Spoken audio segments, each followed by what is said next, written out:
കാലഘട്ടത്തിലേക്ക് വരുമ്പോ നമ്മളൊക്കെ കണ്ടു ഏമാ കമ്മീഷൻ റിപ്പോർട്ട്.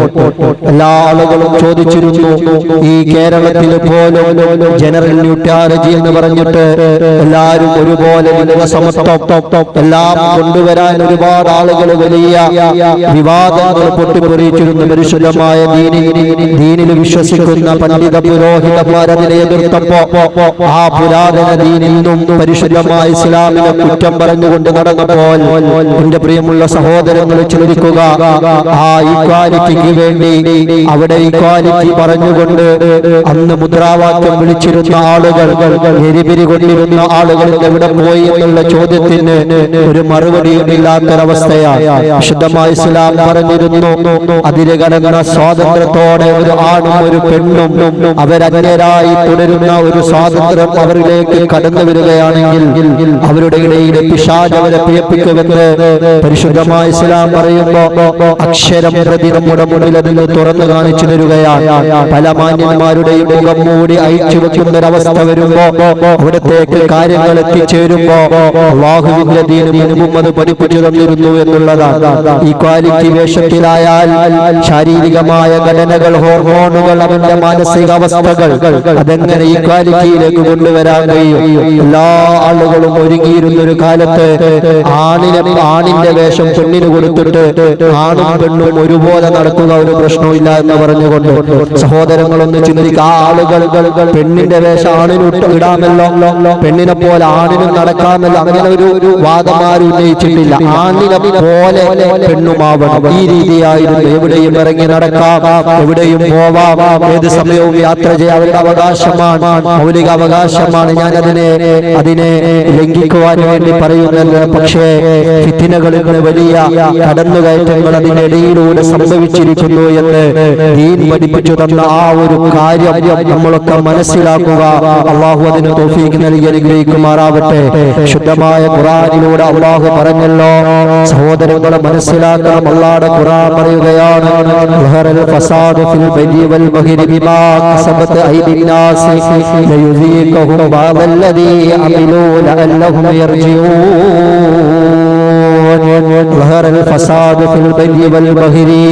കടലിലും കരയിലും ഫസാദുകൾ വെളിവാകാനുള്ള കാരണമെന്താണ്?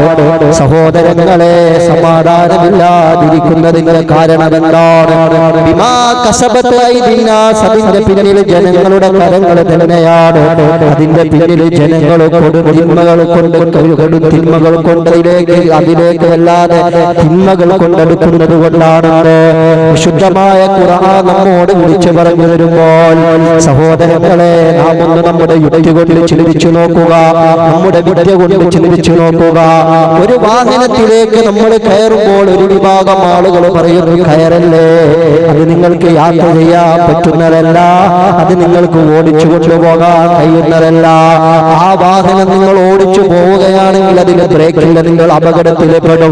അതുകൊണ്ട് വാഹനം സ്റ്റാർട്ട് ചെയ്ത് നിങ്ങൾ കൊണ്ടുപോകരുതെന്നൊരു വിഭാഗം ഉപദേശിക്കുമ്പോ, ഞാൻ അങ്ങനെ പോകുന്നവനാണ്, എനിക്ക് അപകടം പറ്റില്ല, എനിക്ക് പ്രശ്നം പറ്റൂല, എനിക്കതിന് വല്ലാത്ത അതിന് പരിചയ സമ്പന്നനാണെന്ന് പറഞ്ഞുകൊണ്ട് ഒരുത്തനാ വാഹനമെടുത്ത് ഓടിച്ചു കൊണ്ടുപോയി അവനൊരു അപകടത്തിലേക്ക് ചെന്നു ചാടി. ഒരു ഭീകരമായ അപകടത്തിൽ അവന് പെട്ടു. ആ വാർത്ത ഇന്ന് നമ്മളെ ചെവികളിലേക്ക് കടന്നു വരുമ്പോൾ നമുക്ക് ഞെട്ടലുണ്ടാവോ? നമ്മൾ ഒരിക്കലും അത് ഞെട്ടൂല. കാരണം എന്തെന്നറിയോ? നമുക്കറിയാം, ആ വാഹനത്തിന് ബ്രേക്കില്ല, അതെടുത്തു പോയാൽ അപകടത്തിൽ പെടും തീർച്ചയാണെന്ന്. ഇതുപോലെ ദീൻ പറഞ്ഞു തന്നിരുന്നു പെണ്ണിന്റെ വിഷയത്തിനെ സംബന്ധിച്ച്, നിയമത്തിനെ സംബന്ധിച്ച്, ആണിന്റെ വിഷയത്തിനെ സംബന്ധിച്ച്, നിയമത്തെ സംബന്ധിച്ച്. പക്ഷേ അത് കേൾക്കാത്ത പക്ഷത്തോളം ദുനിയാവിലെ ആധുനിക സലഹിതകൾ വളർന്നു വന്നപ്പോ അവിടെ ഈ ക്വാലിറ്റി പറഞ്ഞു നടന്നവരുടെ ഇടയിൽ പോലും സഹോദരങ്ങളെ ഫിത്നകൾ കൊണ്ട് വല്ലാതെ വെളിവാകുമ്പോൾ പല ജനങ്ങളുടെ സമാധാനം ഇന്ന് നശിച്ചു പോകുമ്പോ ഇത് കേവലം ഒരു ഹേമയുടെ റിപ്പോർട്ട് ലോകത്തിൽ സിനിമയുടെ ഉള്ളറകൾ മാത്രമല്ല, ഏതൊരു മേഖലയിൽ നാം എടുത്ത് പരിശോധിച്ചു നോക്കുക. അത് തൊഴിൽ സംബന്ധമാകട്ടെ, അത് കുടുംബ സംബന്ധമാകട്ടെ, അത് നമ്മുടെ ജോലി സംബന്ധമാകട്ടെ, അത് നമ്മൾ ഇറങ്ങി ചെല്ലുന്ന യാത്ര സംബന്ധമാകട്ടെ, ഏത് മേഖലയാകട്ടെ അതിര് കടന്ന സ്വാതന്ത്ര്യമുണ്ടോ? പരിശുദ്ധമായ ഇസ്ലാം നിരോധിച്ചു കളഞ്ഞതിന്റെ ഉപരി നമുക്ക് സ്വാതന്ത്ര്യമുണ്ടോ? അവിടെ ഇന്ന് ഫിത്നയുണ്ടെന്നുള്ളത് തീർച്ചയാണ്. അതിനൊരു സംശയവും നമുക്ക് വേണ്ട.